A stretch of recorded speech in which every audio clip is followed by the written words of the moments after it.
There we go. Um,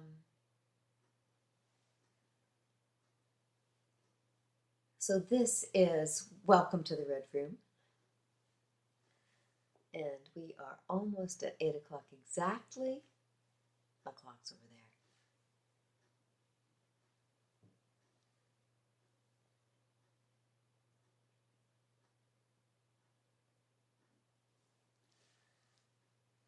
Good evening, everyone.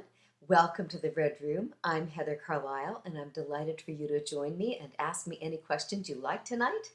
It's in March 2011, and tonight we have the topic built around the saboteur, or our forms of self-sabotage.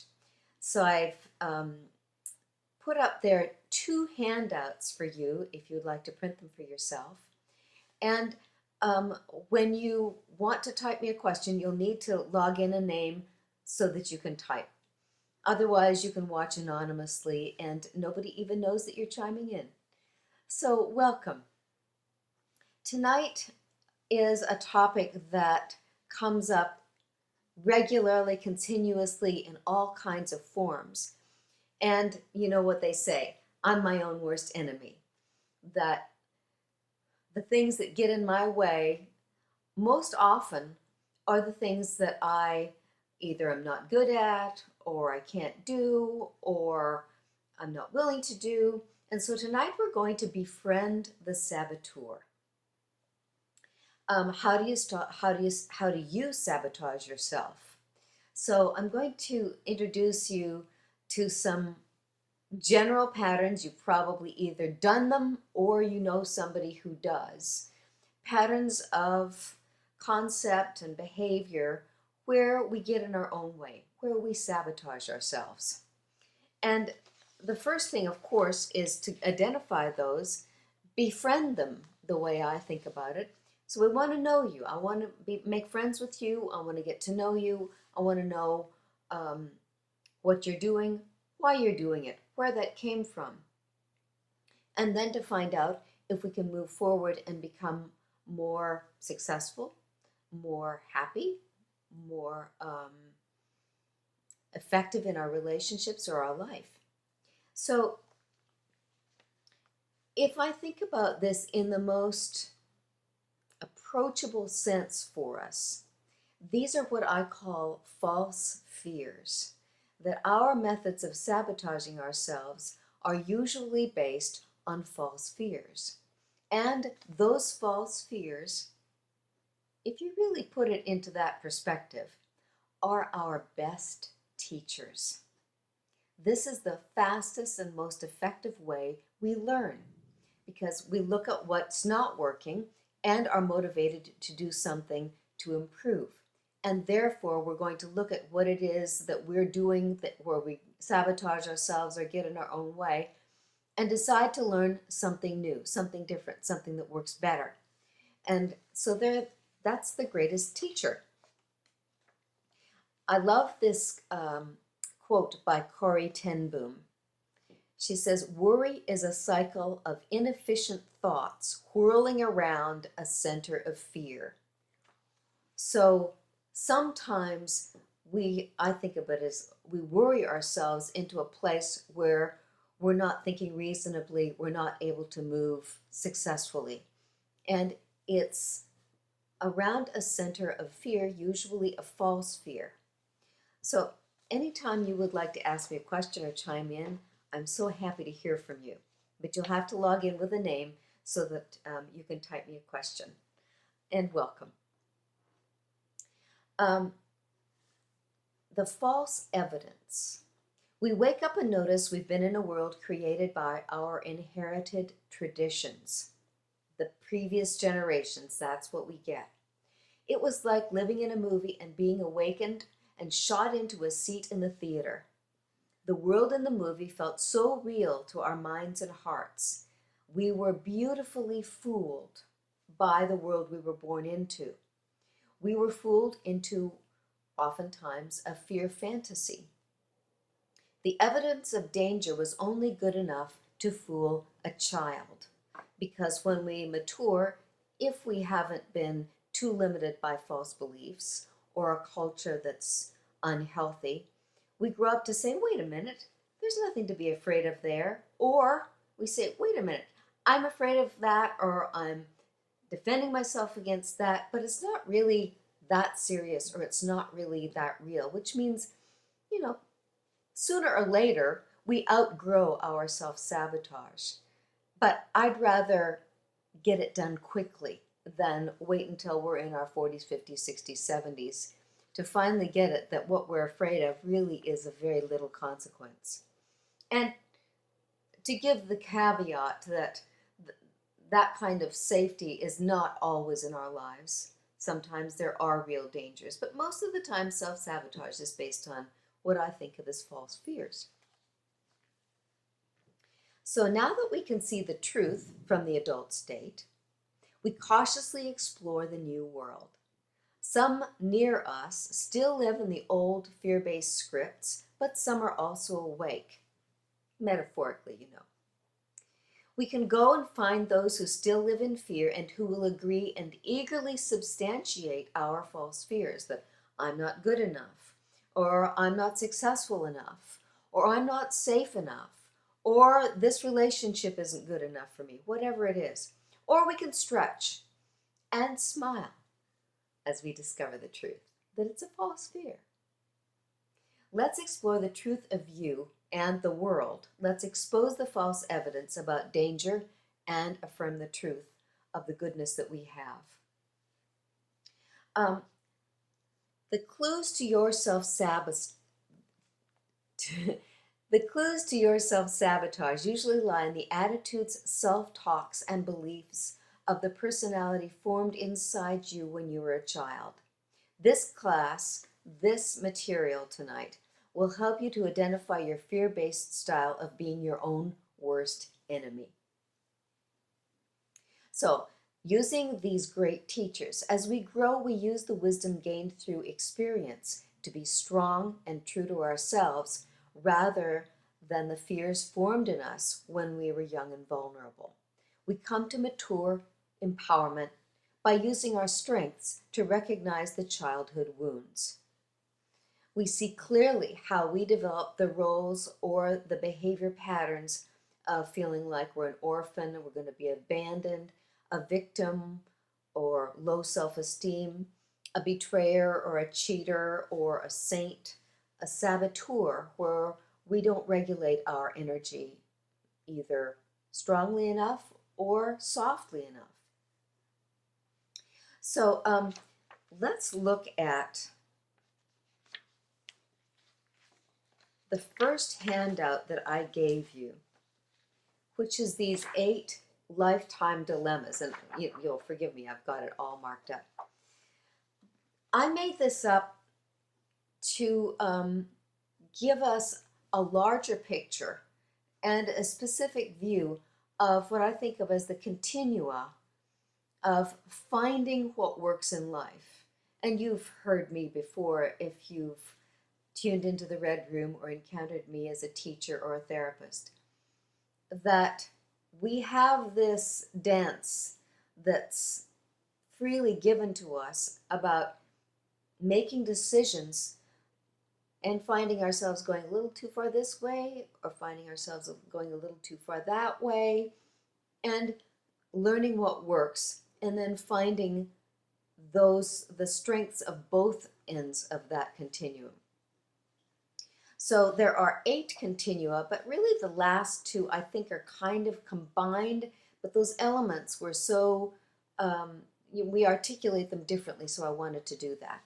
So the first continuum is really about when we're little. It starts very, very young in the first 9 months, where the infant wants to feel safe and secure, wants to trust that it will get enough food to eat, that it won't be harmed, and that it'll be comfy and get good rest.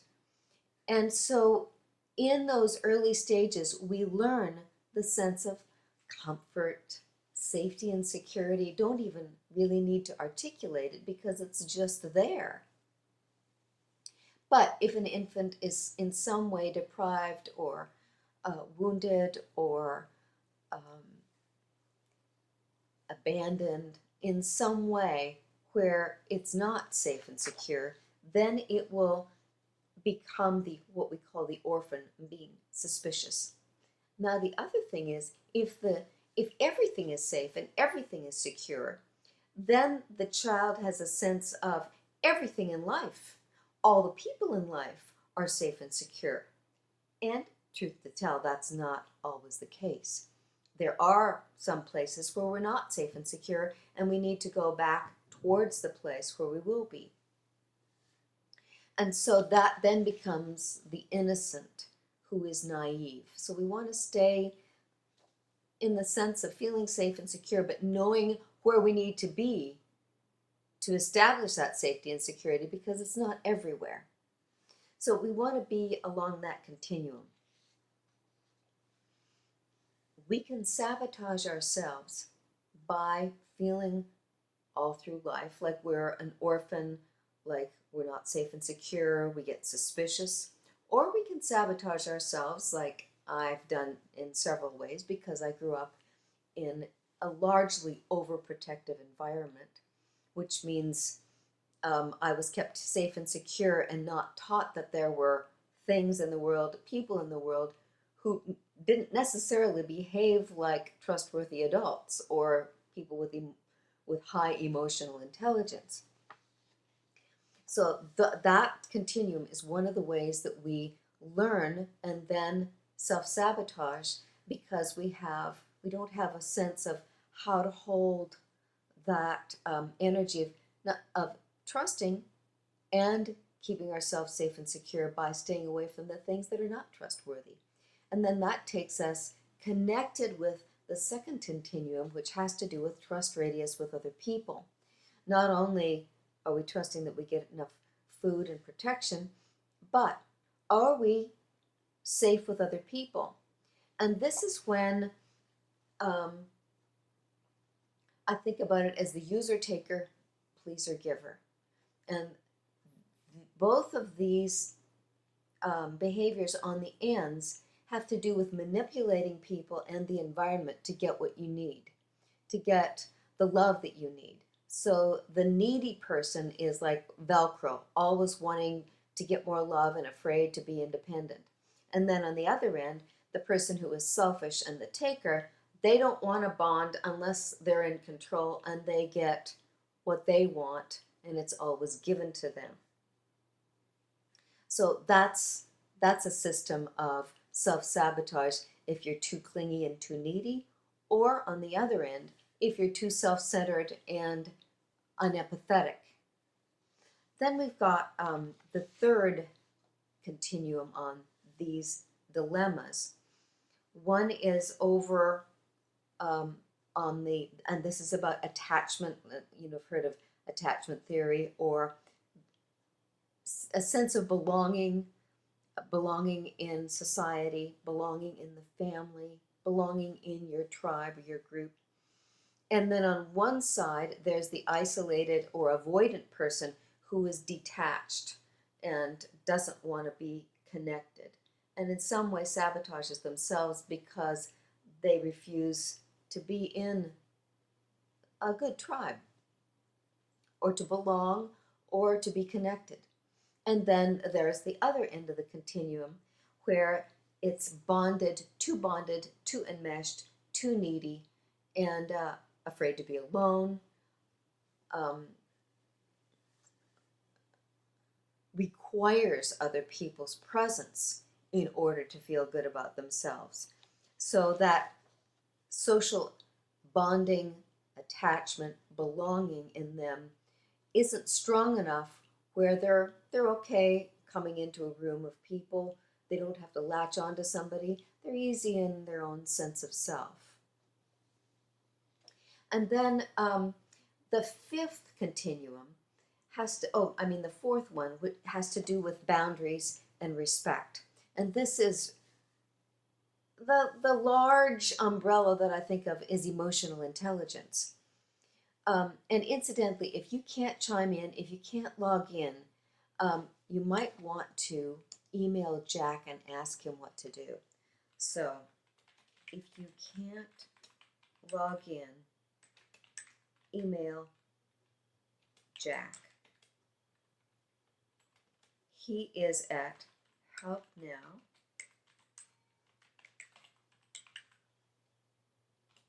There you go.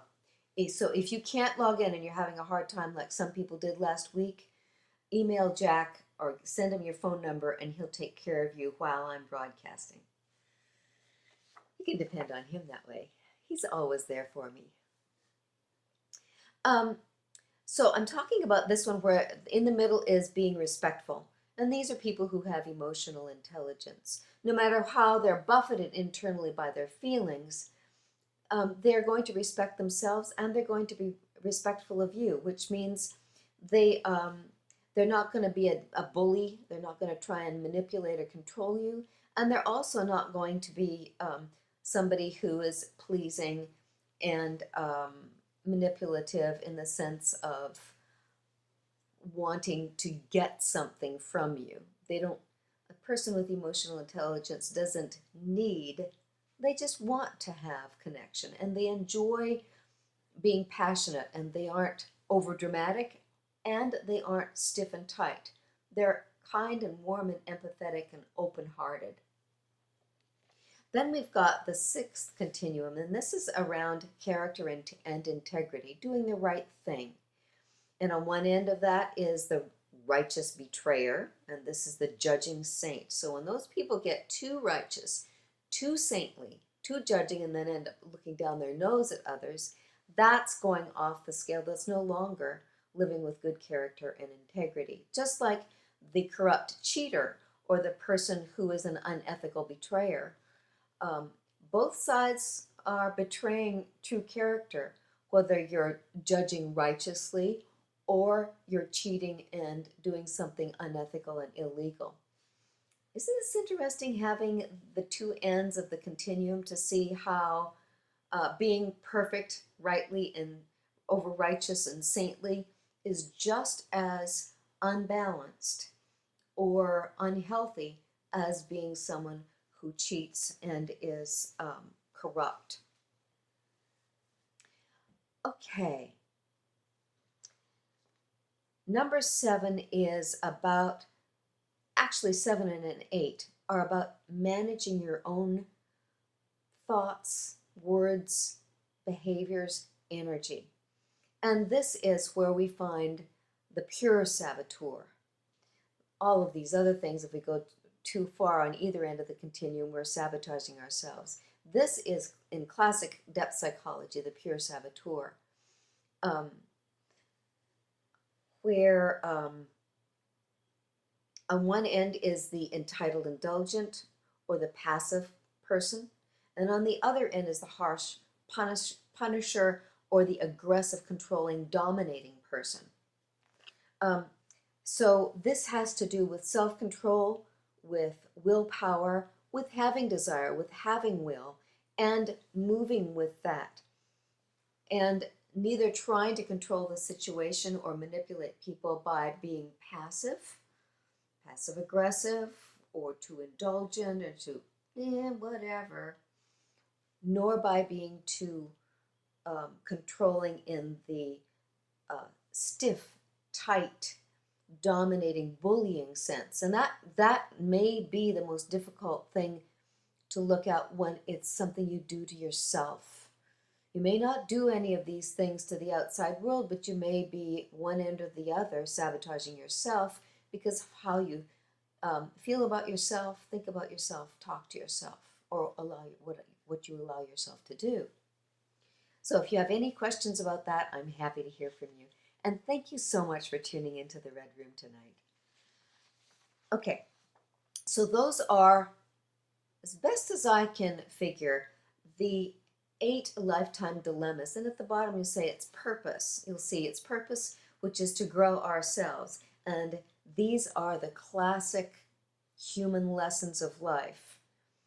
And as I was going through them, I'm wondering which ones you pegged as, well, I'm pretty good at that one. Oh, that's the one that I need to focus on. each one of us, different times of our life, is going to need to learn certain dynamics and sabotage ourselves in different ways, depending on what we've grown and uh, maybe what the influences of our life have evolved into. Okay, so thank you for joining in. Um, Ruthie just logged in. Thank you, Ruthie.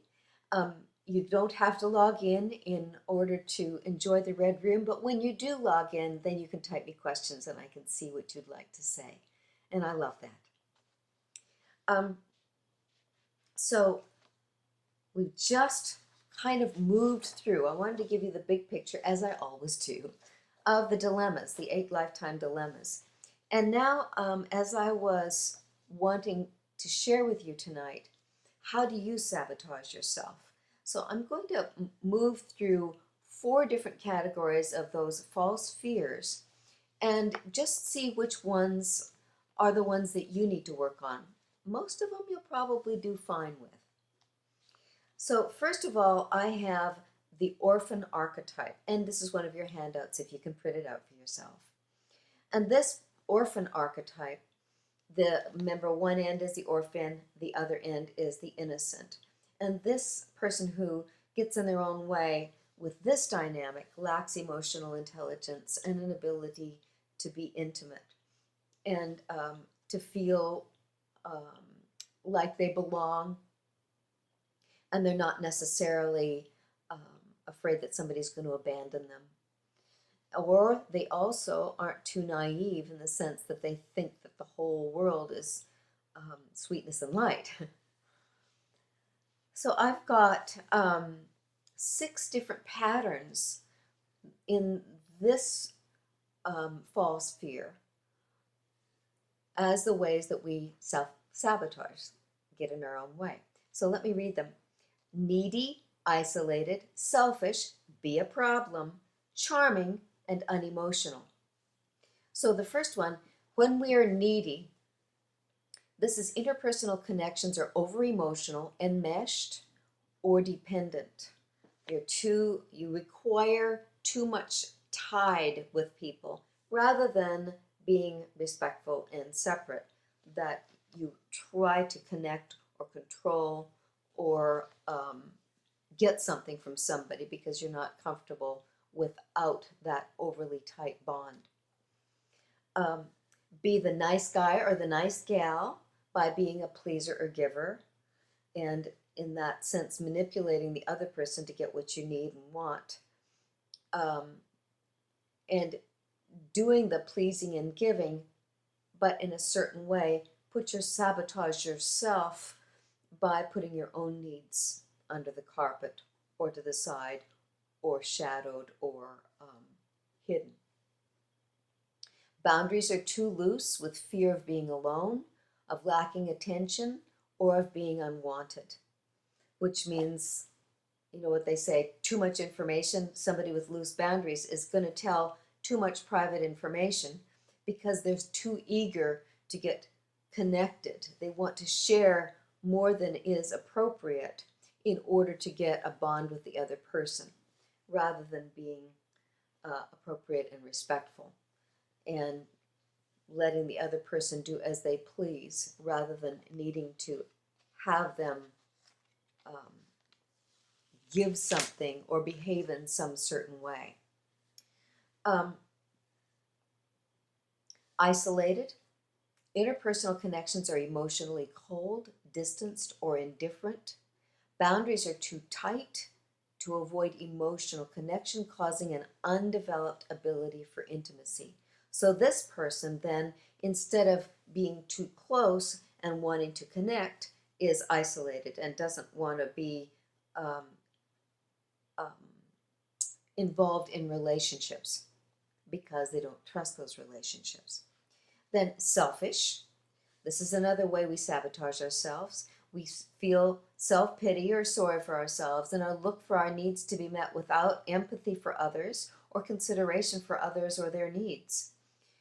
This could be being a bully or being a tyrant by being a user-taker, which means looking for what you want from somebody before you assess the relationship and find what is your part and what is their part.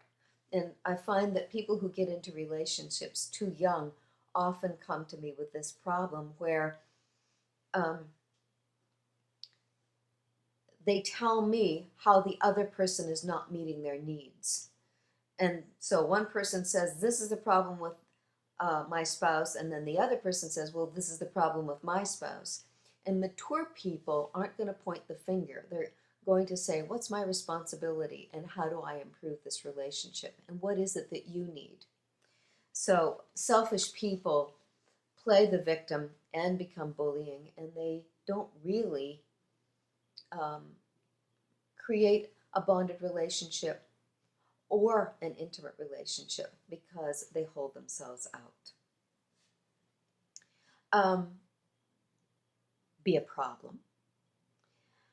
Manipulate, people who sabotage by manipulating or trying to control people by being dominating and or making others feel guilty in order to get their needs met for their own ends.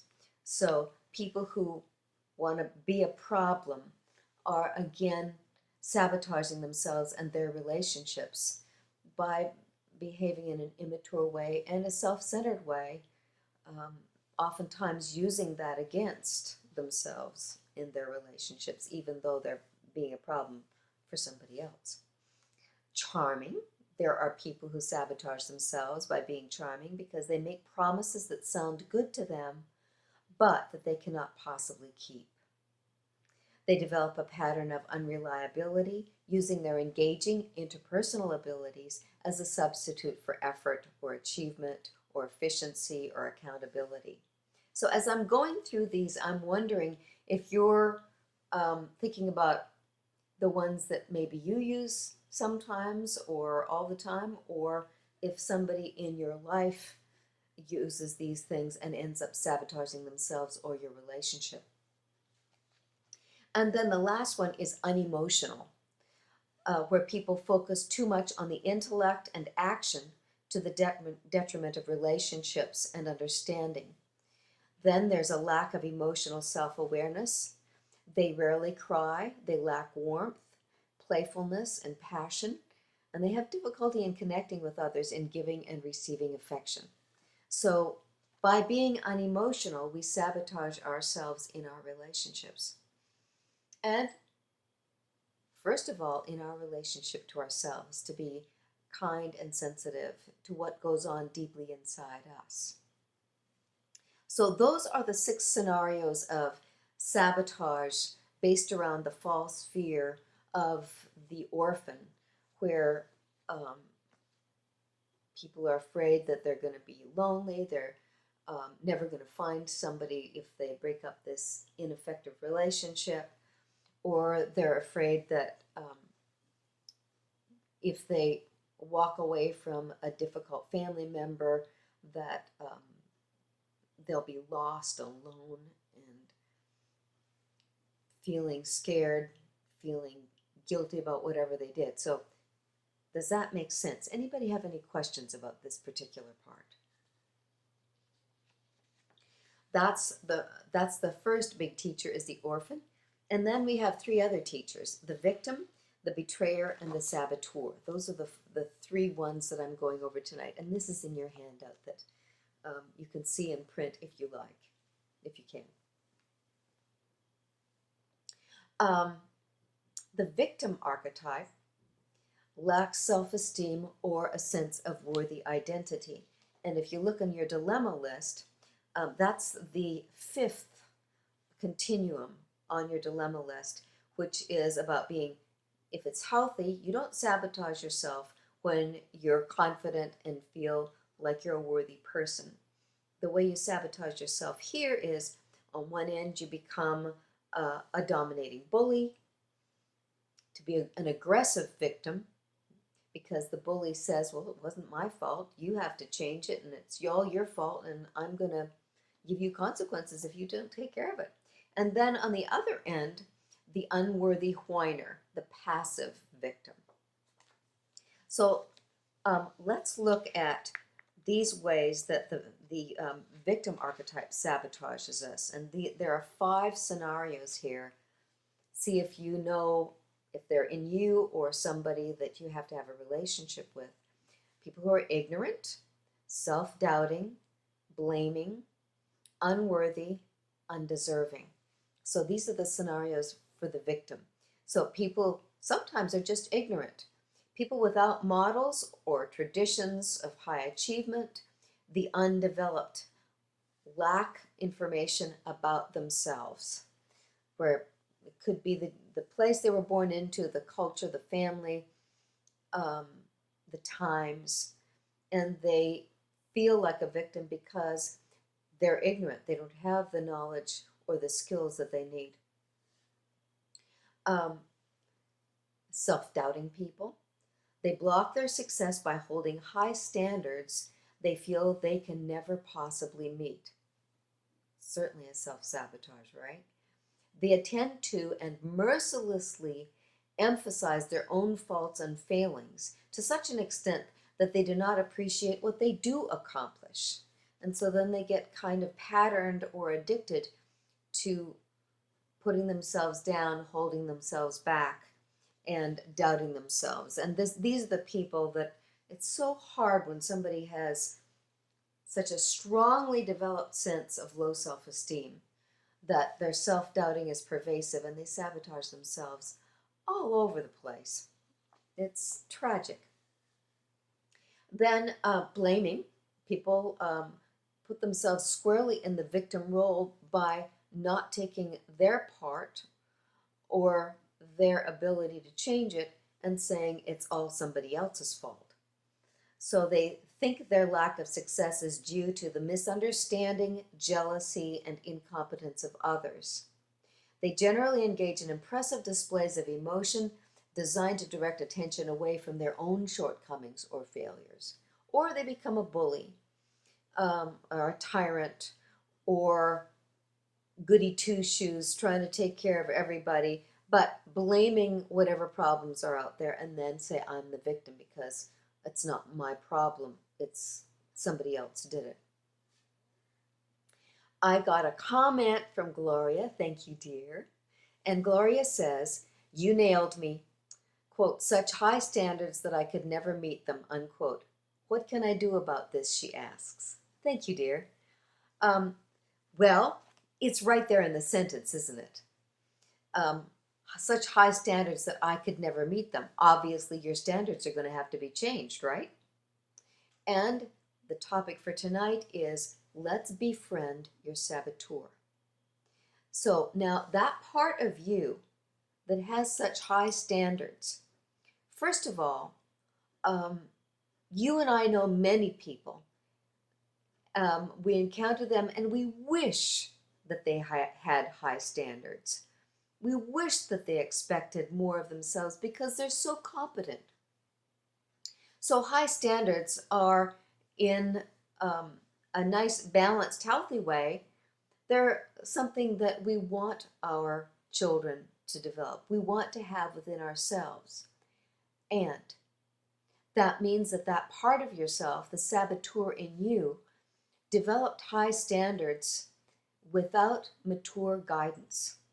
Somebody along the road didn't show you what real high standards look like, and yours have morphed into something that's going to sabotage you no matter what you do. And so Gloria says, but I have no desire to lower my standards. I want to elevate myself to meet them.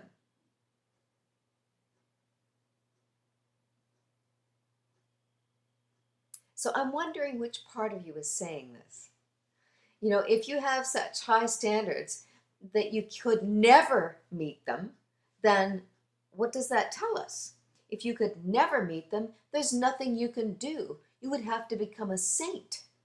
You would have to forego all the wonderful things in a balanced and happy and healthy lifestyle to focus on one thing and be perfect at that. And then, you know, how healthy is that? I want to elevate myself to meet them, but I fear I could never meet them. Yeah, so look at your self-sabotage, dear. You're chasing your own tail in a way that, and until you get out of that chase, nothing's really going to happen, is it?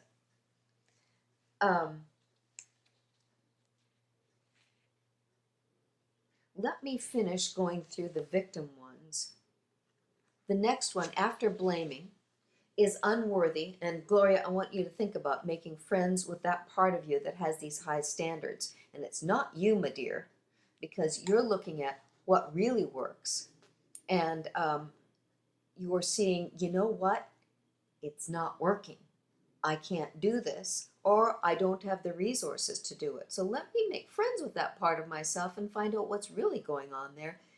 Find out what's true and what's a false fear, what's true and what's a false expectation set up by the previous generation or the expectations that you got as a child. Because if you were raised by healthy, happy, reasonable adults, your standards would be reachable and you would love living at that level of a high standard. Okay. The fourth way that people play victim and sabotage themselves that way is by saying that they're unworthy or feeling that they're unworthy. They focus on minimizing risks. They avoid situations in which they could possibly fail. They fear that they might not be worthy of the dream, but it might disappoint them, and they prefer not to know. So that if they can just stay away from being a success, they might not ever find out that they're really not worthy or they're not capable enough of the dream or the goal that they have. And again, what a waste of time, energy, and talent. And the last part of the way victims saboteur themselves is they feel undeserving. They've invested in having just enough to get by. They are living hand to mouth because they judge themselves undeserving. And goodness knows that is pervasive in terms of what we inherited from the previous generation and what's happening today in those places where people are living in poverty and they feel or they think that they have no options. Now, in some countries, they don't unless they get out of that country. I just recently worked with a couple from Africa and take my hat off to them for coming to the United States and being so devoted to their schooling and being effective and creating a good life for themselves. So, I want to remind us that yes, I understand there are people that are sabotaged so heavily from the environment that they're born into that it's an extreme ordeal to get out of it. However, I'm speaking to you here from North America, and we're all deserving. We're equally deserving, and of course, we receive what we give in certain ways and what we're capable of doing in certain ways. And if you focus on being undeserving, of course, you're going to sabotage yourself and you won't think in a successful manner. You won't hang out with a successful tribe of people or friends and learn how to live a happy, successful life. Then we have the betrayer archetype. We've got two more, the betrayer and the saboteur. The betrayer is the one who lacks spiritual or moral intelligence. And that means that they're either compromising their integrity by being a cheater or in some way doing things against the law that are against integrity. Or on the other side, they are holding themselves to a standard so high that they become righteous judges and saintly and see themselves as perfect and everybody else not quite as perfect, which is definitely not a healthy viewpoint, and therefore they sabotage their health and happiness and good life. And the way the betrayer does that, if you have the betrayer in you, there are 6 scenarios that how you would sabotage yourself with the betrayer. Perfectionism, being righteous, cheating, being too anxious, feeling like you're trapped, and being revengeful. So this is about spiritual or moral intelligence, perfectionism. These are highly talented people, and I'm wondering if this might be Gloria. If this might be you partly too. Highly talented people for whom success comes easily or not at all. If they can't be other than the very best, they have no interest in participating. And so that's kind of a black and white stance rather than a growth stance. Righteous, they're held back by indignation and resistance to new ideas or change. They may be critical, controlling, or threatening, and they may hide behind their judgments, saying, you're bad or wrong or inadequate, or that's not the right way, and my way is the right way, etc. People cheat and betray themselves that way. They try to get away with things by avoiding accountability, morality, and trustworthiness through being evasive, lying, and betraying themselves. People get anxious. Very intelligent people, but they have strong fears about having enough resources, money, or security, which preclude them being true to their dreams and desires. And so they sabotage themselves by listening too much to their anxiety and their fears. People who feel trapped, they may feel hopelessly immobilized by contradictory ambitions. They feel they cannot extricate themselves from their mutually neutralizing ambitions and wishes. So on one hand, someone may want to be a mother or father and have a child. On the other hand, they want to be involved in a business where they travel all the time and they can't take care of a child. And so then they have these two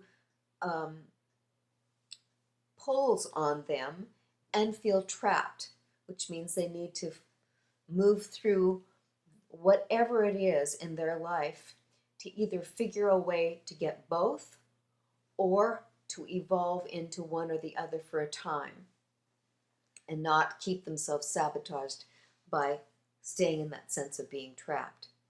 It's hard, sometimes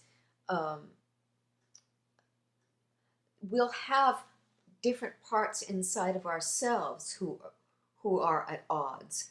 I'll never forget a man who was a grandfather and very devoted to his little boy, and partly because the daughter was so extremely unhealthy, she was mentally ill, and she was abusing the little boy. And so the grandfather wanted to take care of the little boy and keep him away from the mother.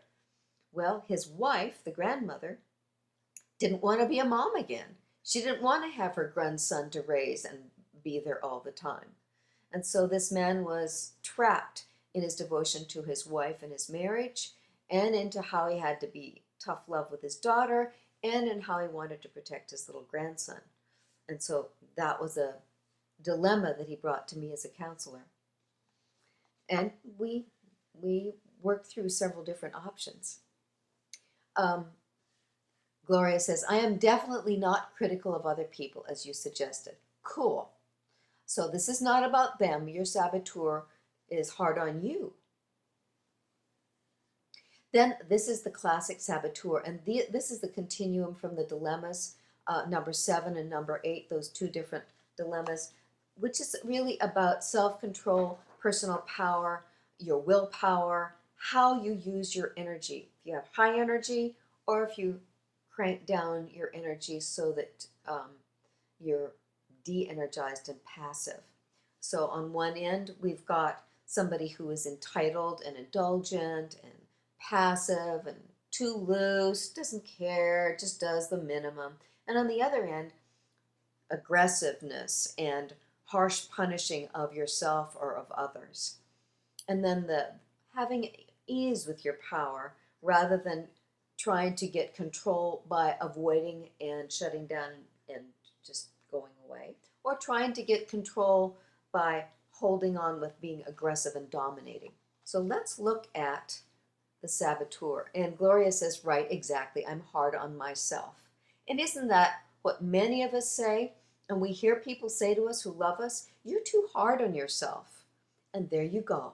there's the saboteur. If you're too hard on yourself, you're taking away from your own energy, your own talents, your own ability to wield the good that you have for a happy life and to give the world.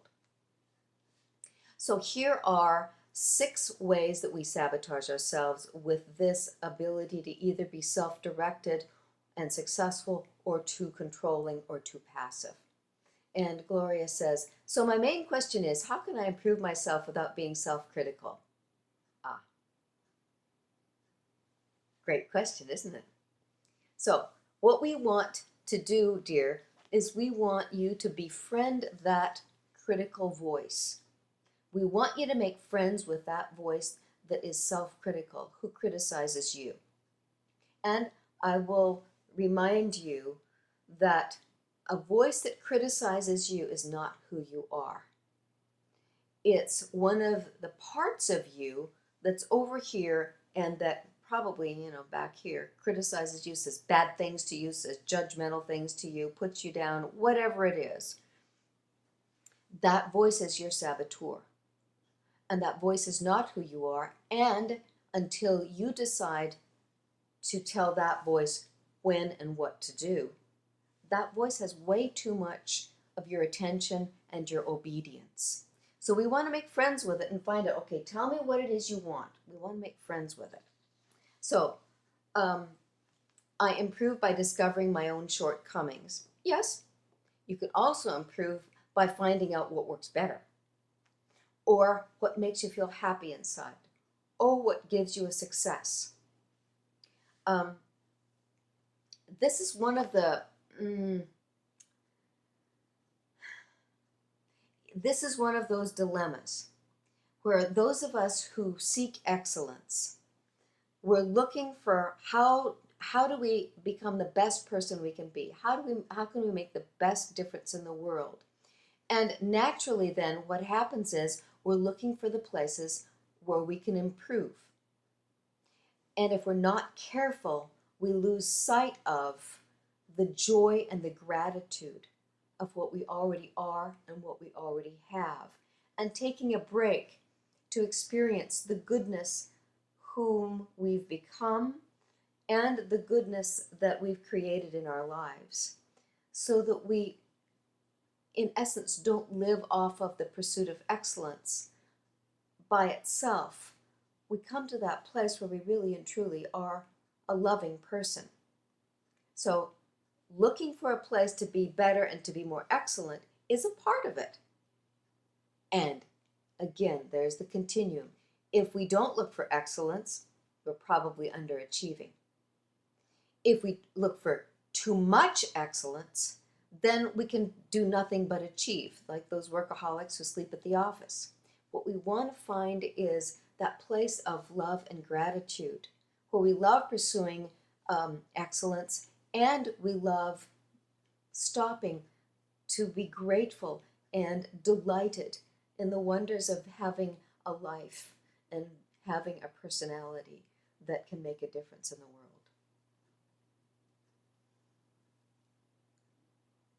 So Gloria is asking me, is there a flaw in my thinking here? Have I described that? Because self-criticism is an essential part of self-improvement. I don't think criticism is essential.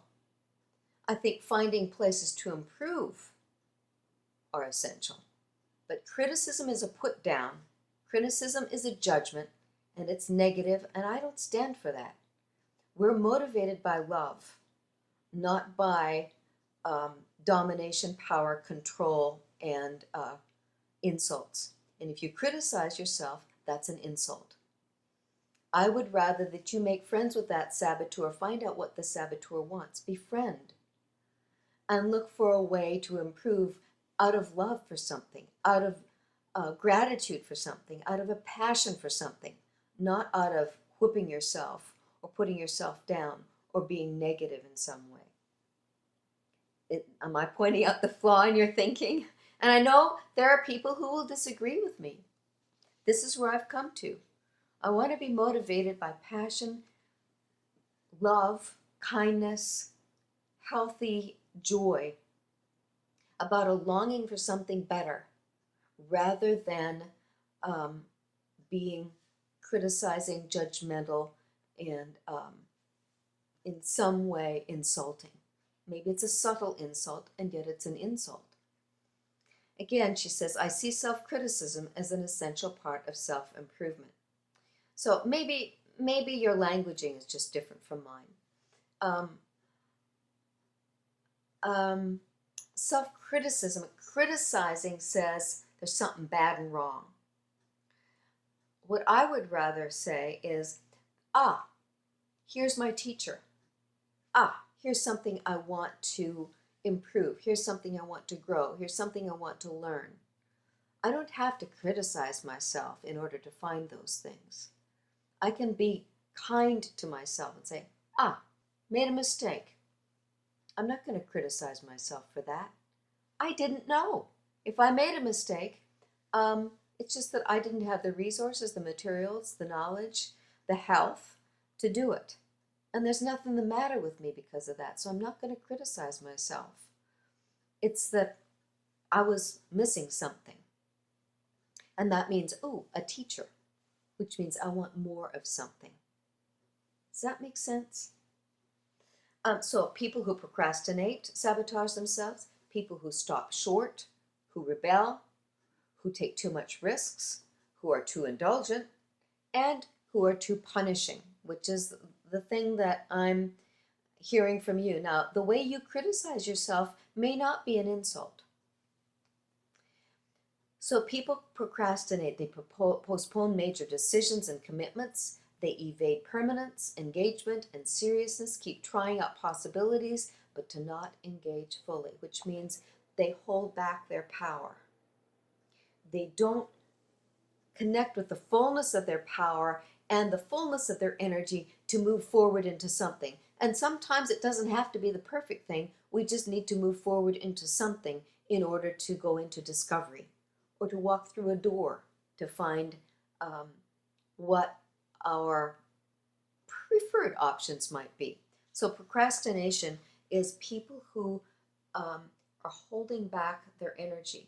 Usually the saboteur, in that sense, who holds them back is in some way trying to protect them.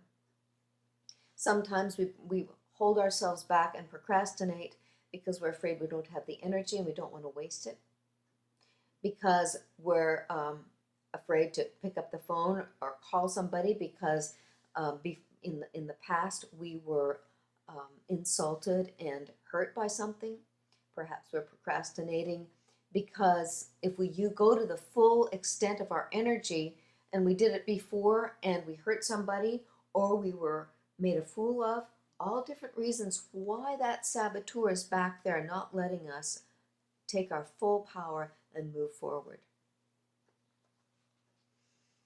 And thank you, Gloria. She says, I see. So you're saying it's a matter of my choice of words. I think you used the phrase language choice, and I love that term. Thank you. Yes, I would. It may be. You may not have a bad feeling when you think of being self-critical. You may not be insulting yourself. You may not be putting yourself down. You may not be telling yourself that you're inadequate or not good enough or in any way less than. Because we're not less than. We're all in a place of this is who I am and I have growth opportunities. And whether or not I sabotage those growth opportunities is frankly going to be dependent on how healthy I am. And if I'm sabotaging something, then that's probably going to point me in the direction of the teacher that's going to help me be healthier, right? She says this is a new concept for me. Thank you. I love bringing new ideas, new ways of thinking, new ways of teaching ourselves. So then another saboteur, way that we sabotage ourselves, get in our own way, is stopping short, working up to a point, and then falling back. And sometimes, that's as simple as there's an unconscious little voice in the back of your head that says, I can never earn more money than my dad earned. Or maybe I can't earn more money than my wife earns. keep their efforts just below the threshold necessary for success or completion. And at that point, you want to talk to your saboteur, befriend your saboteur, and find out why is it that you stop short? What is it that you want? What is it that you're afraid of? The saboteur always has the information to help us. But we need to make friends with it and listen. People who are rebellious, they aggressively strike out against the world and go against authority. And I'll get them before they get me attitude, which says, their saboteur says, somebody took advantage of you in the past and I'm not going to let that happen again. People who risk too much, they're energetic and impulsive. They habitually take unnecessary risks that minimize success and often ensure their own defeat. They would rather fail in a blaze of glory than succeed through patient effort, which means they're too attached to the juiciness of risk in a certain way. And their saboteur says, well, when I was patient in the past, this is what I got or this is what I didn't get, and so I'm not even going to pay attention to that. And then they sabotage themselves in that manner. And there are other countless scenarios for each one of these ways that we sabotage ourselves, of course. People who are too indulgent. Their chief characteristics are passivity or a lack of initiative and their disengagement with others and life. They may be comfort-seeking, entitled, self-medicating, addicted, or self-indulgent. They are often avoidant or they refuse to participate. They hold down on their energy, or they use something to keep them numbed out and dumbed down or numbed down, and don't have, again, the full connection with their healthy, energetic sense of getting something done or moving towards more excellence or a healthier lifestyle. And when that happens, then we want to make friends with that saboteur and say, how come you don't want to be fully energized? Oh, I don't want to be fully energized, someone might say, because I'm a smart man and my dad was dominating. Power and control was how he walked through the world. And there's no way that I could meet his expectations or compete with him. So it's like, why bother? It was the smart thing to do, to just be passive. And indulgent because he never gave me anything. He just punished me, so I'll just get what I can get. And maybe I'm giving him the finger because I'm going to show him that no matter what he does to me, I'm not going to succeed. So lots of reasons that people are indulgent. Sometimes they were, quote unquote, spoiled. Okay, and punishing. We sabotage ourselves by being stiffly self-disciplined, obedient to an internalized critical parent, and I'm wondering if this is you, Gloria, an internalized critical parent who whips them to succeed, harsh judgment of themselves to the detriment of their life balance.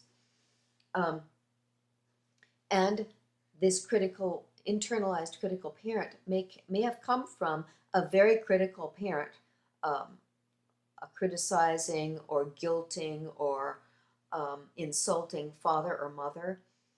And then when we grow up, we take that on ourselves and we treat ourselves that way. And then we want to make friends with the saboteur and say, I don't think this is really working. And the saboteur says, well, this is what I learned to do. What else should I do? And then you decide, oh, I see why you want me to do that. That's the way it always worked. That's what I learned. That's what my training was, in essence. And it's okay. You don't have to be in charge anymore because actually I am, if you stop whipping and criticizing me and coercing me and dominating me, I'm going to be fine. Actually, I'll probably be more effective because I'll have more energy. And the saboteur says, well, I was protecting you. I was helping you do the right thing. Well, I'm telling you now, I am more effective when I have less put-downs. I am more confident when I have less of those self-critical remarks happening. Ruthie says, thank you, Heather. Sorry, gotta go. Ruthie, I'm so glad she tuned in. And it is close to the end of our hour. Thank you so much, Gloria, for engaging me in this conversation. It's right on track with this topic. And I hope that my little illustrations of how we sabotage ourselves, that there's something in there to help you befriend your saboteur and listen to what it wants and how it works, and then turn it around to be a kinder, healthier, more joyful part of who you are. Thanks, Heather, says Gloria. Ah, you're so welcome. Thank you for sharing this. I want us to come from a place of gratitude, enjoyment of life, and health, having access to all the parts of who we are in a positive way. You gave me a lot to think about. Yes, that's my intention. Learning and growing, like you, I'm pursuing the excellent. And as much as I can, I want to teach the happy part, the loving part, the grateful part. So thank you for tuning into the Red Room tonight, and I will see you next Wednesday, same time, same place, broadcasting from the Red Room. This is Heather Carlisle, and I'm delighted for you to have tuned in, and I'll look forward to your questions next week and beyond. Good night, everyone.